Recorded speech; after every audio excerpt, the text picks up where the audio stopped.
안녕하세요, 모카 샤스파입니다. 잠깐만, 하지마. 나도 좀 들어가자. 맨날 혼자 들어가려고. 한시도 그냥 마음을 놓을 수가 없네. 네, 호시탐탐 제가 노리고 있습니다. 무섭습니다. 네, 두려워요. 샤스파이 오늘은 어떤 일로 오셨어요? 오늘은 GV60의 상세 가격표가 나왔다고 해서 알아보고자 합니다. 그래요? 제가 지금 GV60을 오늘 보고 왔거든요. 그래요? 네. 영상을 보면은 이게 와, EV6보다 훨씬 나아 보이네요. 조금 나 보여요. 훨씬까지는 아니고. 몰라. EV6가 더 좋지. 그래서 제가 한번 제네시스의 기능에 대해서 샅샅이 알려드려 보고자 합니다. 살짝 아이오닉5 친구 아닌가? 아이오닉5는 전교 15등, 얘는 전교 1등 정도 되는 친구입니다. 그거하고 전교 1등은 조금 셌지. EV6가 1등이고 얘는 2등. GV60 어떤 차인지 상세히 설명해 주시죠. 네, 일단 시작 가격은 5,990만원입니다. 아니, 가격이 5,990만원? 그러면 살짝 걱정인데. 왜 걱정되시는 거죠? 왜냐면 아이오닉5가 대충 가격대에 5,990 나오거든요. EV6도 대충 그 정도인데, 그럼 EV6 중고차 가격 떨어지는 거 아니야? 인기 떨어지거나. 그게 걱정이셨군요. 살짝 걱정되네. 사실 GV60은 여기서부터 시작이기 때문에 정확히 겹친다라고는 볼 수 없을 것 같아요. 한 1,000만원 정도 차이는 나는 겁니다. 근데 그 시작 가격이 좀 묘하긴 하네요. 보조금을 다 100% 받기 위해서 5,990만원짜리를 억지로 껴넣었다, 이런 느낌도 있을 수 있겠네요. 그렇지, 약간 깡통 같은 느낌이 들 수도 있는데 사실 이 5,990만원짜리가 그렇게 깡통은 아닙니다. 예를 들어서 EQA 같은 경우에는 통풍도 없고 기본적인 사양이 뭔가 좀 부족했잖아요. 근데 이 제네시스는 사실 이 정도만 해도 웬만한 차의 풀옵션 정도 되겠다 싶은 정도의 사양이에요. 거의 그랜저의 풀옵션과 거의 유사한 사양을 보여줄 정도입니다. 그래요? 네, 일단 GV60은 세 가지 파워트레인이 제공됩니다. 첫 번째로 스탠다드와 두 번째로는 스탠다드 AWD, 세 번째로는 퍼포먼스가 제공되는데요. 스탠다드에 기본적으로는 2륜 구동이고요. 스탠다드에서 AWD라고 전기 모터를 앞뒤로 두 개 달아주는 거, 그 다음에 그 앞뒤 달리는 모터를 조금 더 센 걸로 바꿔주는 퍼포먼스 트림이 있습니다. 그 중에서 퍼포먼스 AWD도 같이 출시된 거예요? 동시에 같이 출시가 됐는데 이게 출고 일정에 대해서는 아직 나온 바가 없어서 어떤 식의 동시에 출하가 되는지 이런 거는 알 수가 없습니다. EV6 같은 경우에 실제로 GT 모델은 내년에나 나오는 거잖아요. 그것처럼 뒤로 미뤄질 가능성은 없어요? 이거는 사실 GT라는 좀 다른 파워트레인을 사용하고 있어요. GT는 정말 현대기아차의 끝판왕 모터, 얘는 끝판왕에서는 조금 다운그레이드된 모터를 사용하고 있어서 그래도 GT처럼 확 밀리진 않을 것 같습니다. GT는 사실 말이 안 되는 정도의 출력이기 때문에 네. 580마력대 출력이라는 건 우리나라 전무후무한 엄청난 출력이거든요. 저런 차를 한국에서 내놔도 되는 건가 하는 느낌이 살짝 드는데, 이 퍼포먼스 AWD는 그 정도는 아니라는 거군요. 스탠다드 AWD 같은 경우에는 가격 기준으로는 500만원이 추가되고요. 퍼포먼스 AWD 기준으로는 1,050만원이 추가되는데 여기까지가 끝이 아닙니다. 기본 모델은 5,990만원이지만 보조금이 800만원까지 지원이 되는데 스탠다드 AWD는 보조금이 380만원밖에 지원이 안 됩니다. 왜냐하면 구동에 영향을 주는 부분이 변경이 되면 보조금이 변하나봐요. 사실상 920만원입니다. 이게 스탠다드 AWD를 넣게 되면 그 보조금도 깎이기 때문에 단순하게 500만원 추가되는 게 아니고 실질적으로는 920만원이 추가된다고 보시면 됩니다. 920만원이나 추가된다고? 와, 네. 이건 굉장한 부담인데요? 편장님 항상 4륜구동 사라고 하셨잖아요. 네. 근데 이거는 4륜구동을 선택할 만한 가치가 크게 느껴지냐라고 물어보면 사실 920만원까지는 못하는 것 같습니다. 그거 못 넣겠는데, 어지간하면? 사실 옵션에서 1,000만원이다 그러면 정말 부담되는 숫자예요. 이건 좀 쉽지 않다. 차 급이 다른 건데, 네. 같은 차의 외형을 갖고 있지만 스탠다드 후륜구동과 스탠다드 사륜구동은 전혀 다른 차라고 볼 수 있는 그렇죠. 그런 차군요. 이 퍼포먼스 같은 경우는 차이죠. 1,500만원 정도의 차이다. 네. 그 차이가 너무 크다. 너무 큽니다. 네, 그리고 외장 컬러 같은 경우에는 퍼포먼스 트림 전용으로 외장 컬러를 하나 놨뒀는데 네. 제일 처음에 공개했던 라임색, 그게 퍼포먼스 전용 색깔이라고 합니다. 그래서 길가에 돌아다니는 GV60인데 라임색이 보인다 이러면 저 차는 퍼포먼스구나 이렇게 비켜줘야 생각하시면 되겠네. 됩니다. 솔직히 말해서 그 색깔이 GV60 중에서 제일 못생겨 보이는 색이거든요. 그래서 얼마나 많은 분들이 선택할지는 조금 궁금해집니다. 모르겠어요. 실물을 봐야 돼. 실물 네. 보기 전까지는 아무도 모릅니다. 네, 그리고 편집장님 아까 전에 외관에서 차이가 없다고 말씀을 하셨는데 스탠다드랑 AWD 간의 차이가 있습니다. 휠에서 차이가 있는데요. 일단 기본적으로 스탠다드는 19인치 휠에서 벗어날 수가 없습니다. 무조건 19인치 그 외의 휠을 못 고르게 되어 있는데 네. AWD로 오면 20인치랑 19인치 휠을 동시에 고를 수가 있습니다. 그렇군요. 네. 21인치는 어디로 가면 고를 수 있어요? 21인치는 퍼포먼스에서만 기본으로 제공됩니다. 21인치는 퍼포먼스 가야 돼. 또 퍼포먼스가 뭐 여러 가지로 다른 점이 있어가지고 퍼포먼스로 가겠다고 하는 분들이 꽤 계실 것 같아요. 그쵸. 그리고 프리뷰 전자제어 서스펜션 같은 경우에도 4륜구동에만 제공이 됩니다. 야, 이거 결정이 굉장히 어려운 점이 생겼어요. 전자제어 서스펜션은 사실 있으면 무조건 좋거든요. AWD밖에 선택이 안 된다 해서 좀 아쉬운 점이 있습니다. AWD를 넣으면 무조건 껴줍니까? 무조건 껴주지 않고요. 일단 전륜에 포피 브레이크랑 묶여 있어서 기본 사양이 160만원, 여기서 20인치랑 같이 선택을 할 경우에는 기본적으로 230만원 내셔야 됩니다. 실질적으로는 1,100만 원 넘게 더 내야 되는 그런 문제가 있네요. 그렇죠. 네, 그 다음에 배터리 같은 경우에는 기본적으로 77.4kW 배터리가 들어간다고 하고요. 77.4면 EV6랑은 같은 거고요. 아이오닉 5보다는 큰 거네요. 네, 아이오닉 5보다는 조금 커서 최대 451km가 나오고요. 네. AWD 같은 경우에도 400km 딱 맞춰서 나온다고 합니다. 네, 근데 20인치를 선택하면 380km로 줄긴 줄어요. 기아 EV6는 최대가 475km. 네. 약간 주행거리의 차이가 있긴 한데 거의 비슷한 수준이네요. AWD 같은 경우도 조금 차이가 있고 같은 플랫폼인데 주행거리가 조금 더 짧은 이유는 뭐예요? 아마 EV6에 비해서 GV60이 조금 더 공력적으로 불리한 것 같아요. 그래서 연비가 조금 덜 나오는 것 같습니다. 그리고 휠도 보면 에어로다이내믹 휠이 아니고 일반 가솔린 휠처럼 생겼거든요. 그렇죠. 떨어질만 하겠구나 싶긴 한데 그 왜 떨어지게 만들었을까? 퍼포먼스 AWD 기준으로는 주행 가능 거리가 368km로 테슬라 모델 3 퍼포먼스, 테슬라 모델 Y 퍼포먼스에 비해서 한참 부족한 수치입니다. 368km면 조금 한숨 나오는 수치죠. 일단 앞에 3자 있으면 조금 거부감이 생기는 것 같긴 해요. 주요 사양을 일단 언급을 해드리자면 일단 네. 기본적으로 LED 헤드램프, LED 테일램프가 들어가는 데 더불어서 이제 다이나믹 웰컴 라이트 이런 것도 다 기본적으로 제공된다고 합니다. 웰컴 라이트가 드드득거리면서 쫙 들어오는 방식일 것 같은데 아직까지 정확히는 어떤 방식일지 모르겠어요. EV6에서 왔다 갔다 하면서 들어오는 그런 방식과 유사할 것 같습니다. 아 내가 보고 왔는데도 사실 눈에 확 들어오진 않던데 봤는데도 있는지도 몰랐는데. 약간 K8처럼 날티나게 하지 않고 차분하게 슥 켜주는 정도일 것 같네요. 네, 그 다음에 이중접합 차음 유리가 기본적으로 앞유리와 전체 도어에 들어간다고 하니까 제네시스에 걸맞는 조용한 정숙성을 보여줄 수 있을 것 같습니다. 에어백 같은 경우에 운전석 무릎 에어백을 포함해서 8개 사양이 적용된다고 합니다. ADAS 같은 경우에도 HDA1이 다 제공이 되어서 부족함이 없는 안전장치를 제공을 하고 있습니다. HDA1은 기본, HDA2는 옵션. 네, 크리스탈 스피어 요 변속기도 기본적으로 적용된다고 하고요. 야 이게 크리스탈 스피어가 네. 이름은 크리스탈 스피어인데 플라스틱 스피어 같아요.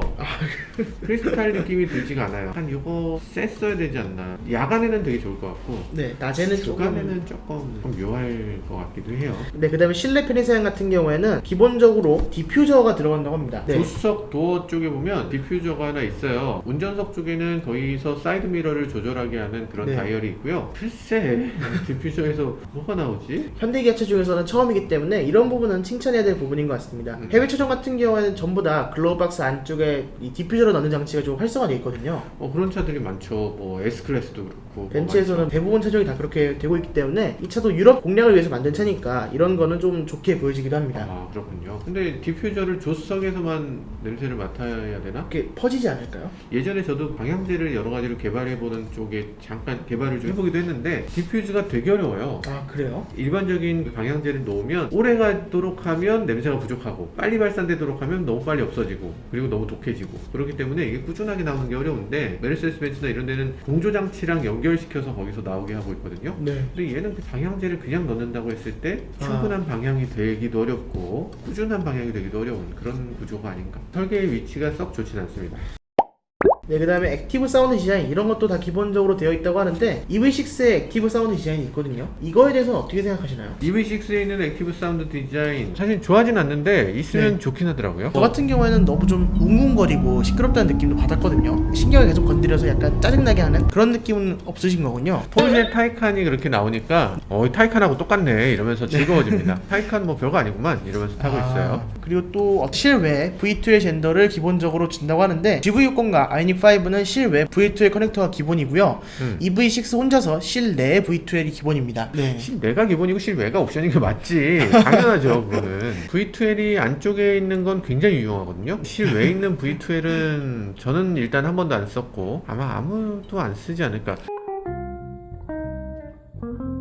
그리고 실내에 있는 거 그냥 쓰면 돼요. 굳이 실외에서 꽂을 이유가 하나도 없어요. 그걸 기본으로 굳이 적용해 줄 필요는 없지 않나. 옵션으로 해도 될 것 같아요. 저같이 필요 없는 사람은 안 받으면 되잖아. 네, 그 다음에 인포테인먼트에서 조금 개선된 부분이 있습니다. 제네시스 인포테인먼트 시스템이라고 차세대 인포테인먼트 시스템이라고 하는데 약간 제네시스 인포테인먼트 시스템이 그래픽도 예뻐지고 그래픽에 뮤직 스트리밍이 적용이 되고요. 네. 그래서 멜론이나 이런 걸로 음악을 들을 수 있고 그리고 OTA를 적극적으로 지원한다. 오토모티브 오픈 시스템 아키텍처. 그래서 네. 오토사라고 하는데 뭐라고 읽는지 모르겠네. 아무튼 자동차에 관련된 ECU라든지 이런 것들 전체를 다 업데이트할 수 있게 되는 거예요. 네. 디스플레이 안에 있는 그 내용만 OTA가 되는 게 아니고 OTA를 통해서 이 차의 퍼포먼스라든지 액추에이터라든지 이 가장 근원적인 것까지 다 업데이트를 할 수 있게 되는데 네. 그 첫 번째 차입니다. 그 첫 번째 차가 GV60으로 시작하는 거군요. 네, GV60부터 시작해서 이제 네. 현대기아차도 전기차를 만들 때 ECU까지 원격에서 업데이트를 할 수 있도록 이렇게 만들어져요. 테슬라를 많이 따라간 거라고 할 수 있죠. 그 다음에 레퍼런스 사운드 시스템이 들어간다고 하는데 이건 사실 브랜드는 없는 스피커예요. 근데 레퍼런스 사운드 시스템이라고 붙여놓은 거고 기본적으로 8개 스피커가 들어간다고 합니다. 아마 이거는 BMW의 하이파이 라우드랑 비슷한 브랜드인 것 같아요. 네, 별거 아닌 브랜드긴 하지만 기본적으로 있어 보이는 브랜드가 들어간다는 점에서 좀 좋은 느낌이 들기도 합니다.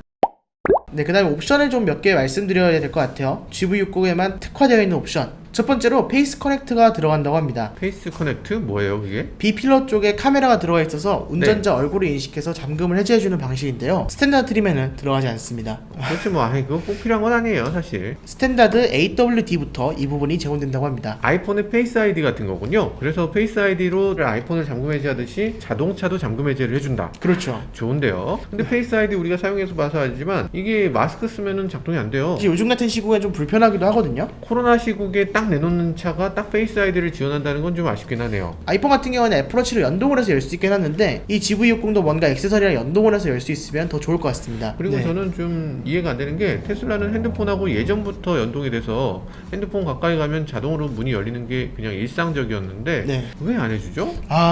좋으신 말씀입니다. 이번에 이 기능이 드디어 처음으로 들어간다고 합니다. 그 기능이 아닐 텐데. 네, GV60에 NFC 방식으로 지원되는 디지털 키가 아이폰까지 확대 적용이 되었고요. 근접 방식으로 지원되는 디지털 키 역시도 아이폰과 갤럭시 이렇게 여러 개의 기종에 추가로 적용되었다고 합니다. NFC가 아니고 근접 방식? 네. 드디어 되는군요. 네, 드디어 됩니다. 그러면 지금 핸드폰을 들고서 가까이 가면 문이 열린다는 거예요? 네, 갤럭시 같은 경우에는 노트 20 울트라, S21, 그리고 폴드2랑 Z 폴드 3가 지원이 되고요. 아이폰 같은 경우에는 11 시리즈들, 12 시리즈들, 그리고 애플워치 6가 지원된다고 합니다. 진짜 훌륭한 결정을 했습니다. 야, 이런 훌륭한 결정을 했다고? 제가 작년에만 해도 요 얘기를 했다가 현대차에서 그건 절대로 안 됩니다 이랬었는데 진짜 네. 높으신 분이 그거는 지금 보안 이슈가 있기 때문에 어려운데 한번 검토해보겠습니다까지 얘기를 들었거든요. 야, 정말 결정을 해주셨군요. 그리고 이렇게 빠르게 적용해 주실 거라고는 생각도 못했어. 네, 국내에서는 BMW 다음으로 처음 적용된 브랜드라고 할 수 있습니다. 아차키 어떻게 해? 아차키.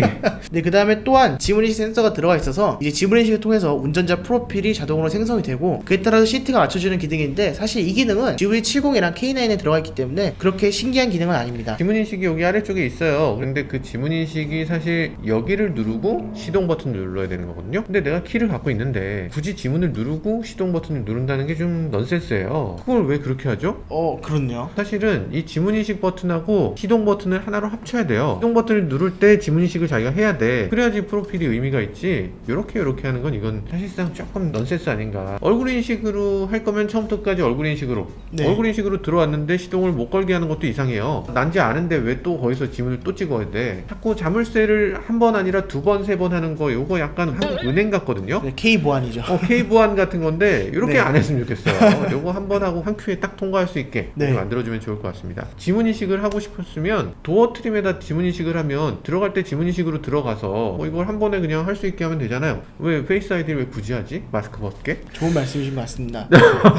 죄송합니다. 제가 왜 흥분하고 있죠? 네. 제네시스 GV60에는 원격 스마트 주차 보조가 들어간다고 합니다. 정말 놀라운 기능이죠. 왜 놀라워요? 이거 많이 적용하고 있는데? 아닙니다. 이거는 전혀 다른 기능이라서 무려 사선 주차까지 지원이 된다고 합니다. 전혀 달라요. 그게 뭐 정말 놀라야 될 부분은 이제 양옆에 차가 하나도 없어도 차가 주차선을 읽는다고 합니다. 이제. 그래요? 네. 아니 주차선을 읽는 차는 그러니까 세계 지금- 최초인 것 같은데요? 네, 세계 최초로 주차선을 읽는 차입니다. 야, 놀랍습니다. 네. 사실 자동 주차라는 게 옆에 차가 없으면 주차를 못 하는 게 이거 무슨 자동 주차냐 이런 얘기를 많이 했었는데 K 주차가 정말 어려운 건데 네. K 주차를 이렇게까지 완벽하게 해낼 수 있는 차를 만들어냈다는 거군요. 이제 서라운드뷰 카메라를 기반으로 해서 주차선을 읽어서 그 사이에 딱 대주는 그런 기능도 포함될 예정이라고 합니다. 이야, 좋습니다. 아주 훌륭하네요. 근데 여기서 포함될 예정이라고 했잖아요. 그러니까 이제 12월 중으로 OTA 네. 업데이트를 통해서 이 기능이 새로 생긴다고 합니다. 일단 팔 때는 없고 약간 이거 뭔가 테슬라스러운데 뭔가 뭐 대단한 기능이 있는 것 같지만 팔고 나서 납부를 언젠간 해줄게 자율주행 있지만 언젠간 해줄 거야. 뭐 네. 이런 식의 얘기 같은데 그래도 현대차는 금방 해주겠죠. 네, 테슬라 같은 경우에는 2주 이렇게 시작이 되면 보통 한 2달에서 1년까지도 걸리는 그런 회사인데 현대차 같은 경우에는 12월 중이라고 딱 못을 박아놨기 때문에 그래도 출고가 어느 정도 될 시점에는 지원되지 않을까라는 생각이 듭니다. 현대차를 조금 더 믿습니다. 사실 네. 테슬라보다는. 테슬라보다 현대차죠. 테슬라의 시간이라는 게 따로 있대요. 일론 타임이라는 게 따로 있기 때문에 네. 그 일론 타임보다는 전 정의선 타임을 조금 더 믿고 싶어요. 저도 정의선 타임을 좀 더 믿습니다. 네. 제네시스 GV60 같은 경우에는 열리지 않는 비전 루프 타입이 들어간다고 하는데 선쉐이드가 전동으로 움직이기 때문에 사실 빛을 받기 싫어하시는 우리나라 소비자분들 이런 분들한테는 테슬라에 비해서 나은 선택이라고 할 수 있겠습니다. 그런데 사실 이 글라스 루프를 사용한다는 게 그게 네. 어떤 장점이 있는가부터 생각해 볼 필요가 있어요. 뒷좌석에 앉으면 요 바로 뒤가 기둥이에요. 그래서 뒷좌석 머리 공간이 상당히 부족하게 되고 GV60 같이 뒤가 이렇게 깎여 내려간 차는 머리가 더 닿습니다. 근데 테슬라 같은 경우는 여기 기둥이 없이 여기를 하나의 판으로 만들었기 때문에 모델 3 같은 경우에 머리 공간이 그렇게 부족하다는 느낌이 들지 않죠. GV60에서의 글라스 루프는 그냥 정말 개방감만을 위한 글라스 루프라서 그렇게까지 큰 의미가 있나? 뭐 이런 생각이 들기도 해요. 네, 그 다음에 실내 디자인 같은 경우에는 총 3가지로 마련되어 있습니다. 기본적으로는 시그니처, 그 다음에는 시그니처 디자인 셀렉션 1, 그 다음으로 시그니처 디자인 셀렉션 2가 있는데요. 스탠다드 디자인부터 살펴보면 테두리 패브릭이죠. 부분이 패브릭으로 되어 있어요. 실제로 보고서 좀 의아했어요. 우리나라 사람들은 패브릭 정말 싫어하거든요. 직무를 엄청 싫어하시죠. 굳이 그렇게까지 싫어할 일인가 싶긴 하지만 어쨌든 싫어하잖아. 근데 싫어하는데 굳이 그걸 또 직물로 만들어서 주는 거는 잘 이해가 안 돼요. 글로벌을 노리고 만든 차다 보니까 국내에도 이런 식의 사양을 적용하지 않았나 싶기도 하고요. 그럼 직물이 기본이에요? 네, 직물이 기본입니다. 뭐 딴 걸로 바꾸려면 돈을 내야 돼요? 천연 가죽 시트로 바꾸려면 150만원을 더 내시면 됩니다. 150만 원? 여기서 네. 270만원을 더 내시면 나파걸 시트로 바꿀 수 있습니다. 네, 시그니처 디자인 셀렉션 1에서부터 천연 가죽 시트가 들어가니까 네. 직물이 싫으신 분들은 천연 가죽 시트 150만원 내고 선택하시면 좋을 것 같습니다. 간단하군요. 네, 돈이 있으면 해결되는 문제긴 한데 사실 좀 씁쓸하긴 하죠. 예를 들어서 GV70 같은 경우에는 기본적으로 소재가 꽤 괜찮은 편이라서 기본 실내로 선택하시는 분도 많으신데 이 GV60은 패브릭을 선택하게 만들어서 돈을 꼭 150만원 더 내야 되는 게 좀 아쉽게 느껴지긴 합니다. 네, 시그니처 디자인 셀렉션 2 같은 경우에는 2가지가 있습니다. 코퍼 패키지와 일반 버전이 있는데요. 코퍼 패키지 같은 경우에는 제네시스의 상징 색깔인 코퍼를 곳곳에다가 둘러준다고 합니다. 이게 약간 구리색 같은 개념이죠. 그 다음에 4P 브레이크가 적용되는 사양 같은 경우에는 4P 브레이크까지 코퍼색으로 바꿔준다고 합니다. 여기 괜찮은데요? 여기 보면 실내 파이핑으로 되어 있는 요건 뭐예요? 실내 파이핑으로 되어 있는 거는 시그니처 디자인 셀렉션 1부터 나옵니다. 요것도 예쁜데요? 그리고 이 형광색 띠가 너무 극혐이라는 분들 계셨었는데 네. 저는 너무 예뻐요. 괜찮아요. 실제로 보면 더 예뻐요. 스웨이드처럼 처리되어 있잖아요, 가장자리가. 네, 스웨이드 같은 경우에는 퍼포먼스에서만 제공됩니다.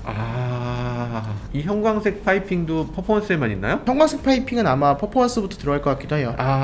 오늘 낸 가치를 딱 주는군요. 이 끝나누기 제대로 해주네요. 그렇습니다. 퍼포먼스가 예쁘네요, 퍼포먼스가. 퍼포먼스로 하시면 1,500만원 정도만 더 내시면 되니까 뭐 크게 어렵지 않잖아요. 1,500만 원이면 차급이 바뀌는 건데. 그렇죠. 전기차 모델로 되면서 고급화까지 같이 갖추는 거는 되게 힘든 일이구나. 네. 되게 비싸지네요.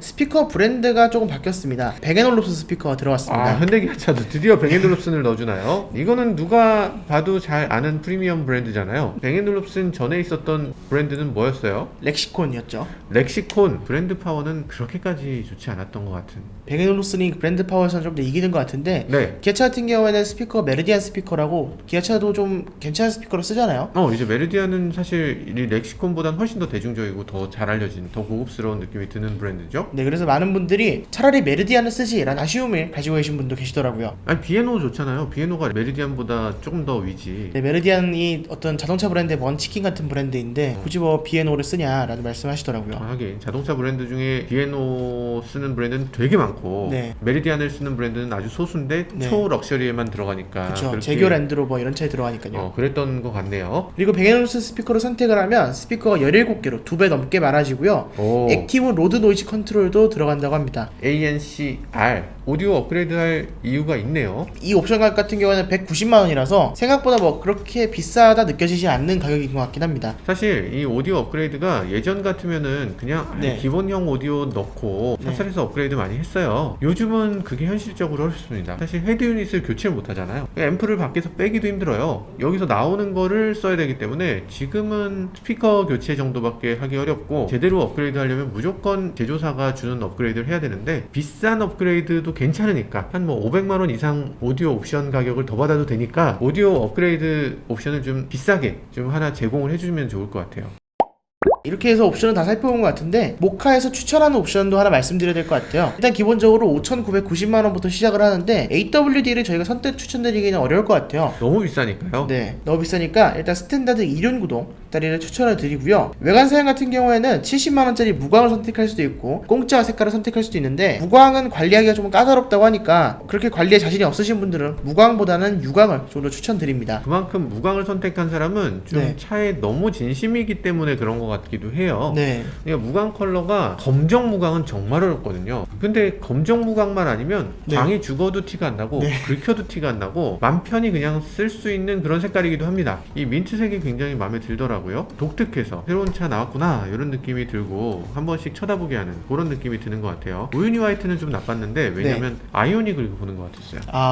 아이오닉 느낌이 너무 나서 시버나 우유니 화이트보다는 약간 독특한 색깔로 해보는 게 어떨까 이런 생각이 듭니다. 그 다음에 휠 같은 경우에는 기본적으로 19인치 휠밖에 선택할 수 없기 때문에 뭐 별도로 크게 말씀드리기 어려울 것 같습니다. 그냥 19인치로 가셔야 될 것 같습니다. 네네. 네, 그리고 실내 옵션을 골라야 되는데 실내 네. 시트 옵션 같은 경우에는 나파 가죽까지는 조금 과한 느낌도 있을 수 있습니다. 일단 기본적으로 제네시스에서 기대하는 고급감 이런 걸 원하신다면 시그니처 디자인 셀렉션 1까지는 가셔야 될 것 같습니다. 조금 여유가 되신다면 2까지도 노려보시는 거를 추천드립니다. 2를 선택하시면 나파 가죽이랑 천장에 스웨이드 이런 것도 적용이 된다고 하니까 정말 나는 호화스러운 전기차를 타고 싶다라고 하시는 분들은 270만원까지 추가하시는 거를 좀 권장드립니다.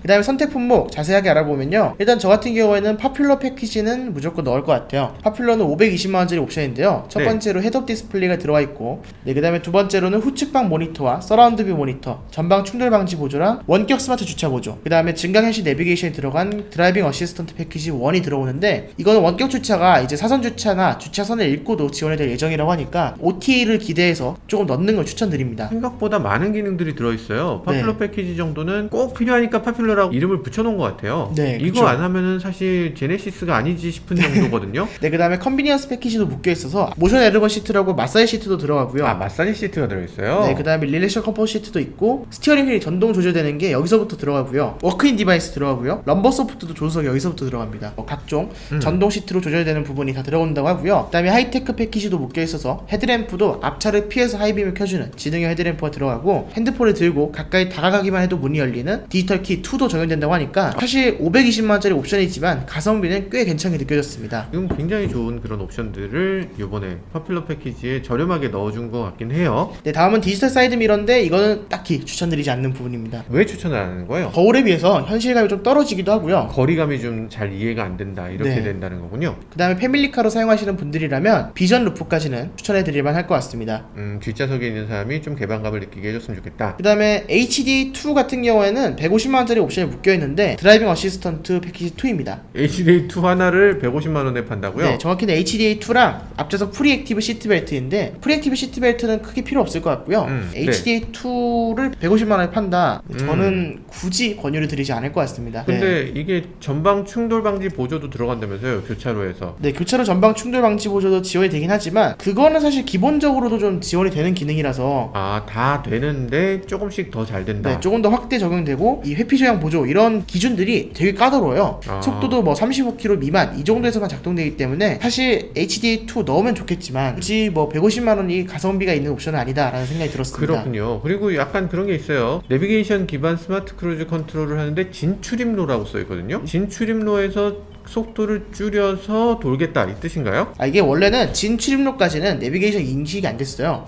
그래서 그냥 그 속도 그대로 돌았거든요. 네. 근데 이제 그 속도에서 적극적으로 감속까지는 아닌데 100km였다면 70km 정도로 돌겠다 이런 걸 나타내 주는 거죠. 고속도로에서 손 한 번 안 대고서 이렇게 막 갈 수 있는 그런 정도로 되는 거 아니에요? 현재까지는 그 정도 기술은 아닙니다. 아, 그래요? 네. 그래서 150만원이나 들여서 꼭 넣어야 되는가 하는 생각이 들긴 한다. 네, 그 다음에 아웃도어 패키지에는 실내 V2L과 러기지 스크린, 루프렉이 있었는데 뭐 V2L 많이 활용하시는 분들한테는 60만원이라는 가격이 그렇게 크게 느껴지지 않을 것 같습니다. 그 다음에 뱅앤올루슨 사운드 스피커 시스템이라고 17개 뱅앤올루슨 사운드 스피커랑 액티브 노이즈 컨트롤이 들어간다고 하는데 190만원이라서 좀 꺼려지실 수도 있겠지만 기본적으로 이 정도는 넣어 넣으시는 걸 추천드립니다. 8개에서 17개로 바뀌는데 네. 요거를 190만 원이면 굉장히 싼 거예요. 그러니까 요것들을 할 수 있다는 건 무조건 붙여서 나오는 게 좋지 않나. 그다음에 전기차 특유의 약간 시끄러운 로드 노이즈나 이런 걸 감소시키기 위해서 로드 노이즈 컨트롤이 들어간다고 하니까 190만 원에 넣으시면 좀 더 정숙한 GV60을 만나보실 수 있을 것 같습니다. 알겠습니다.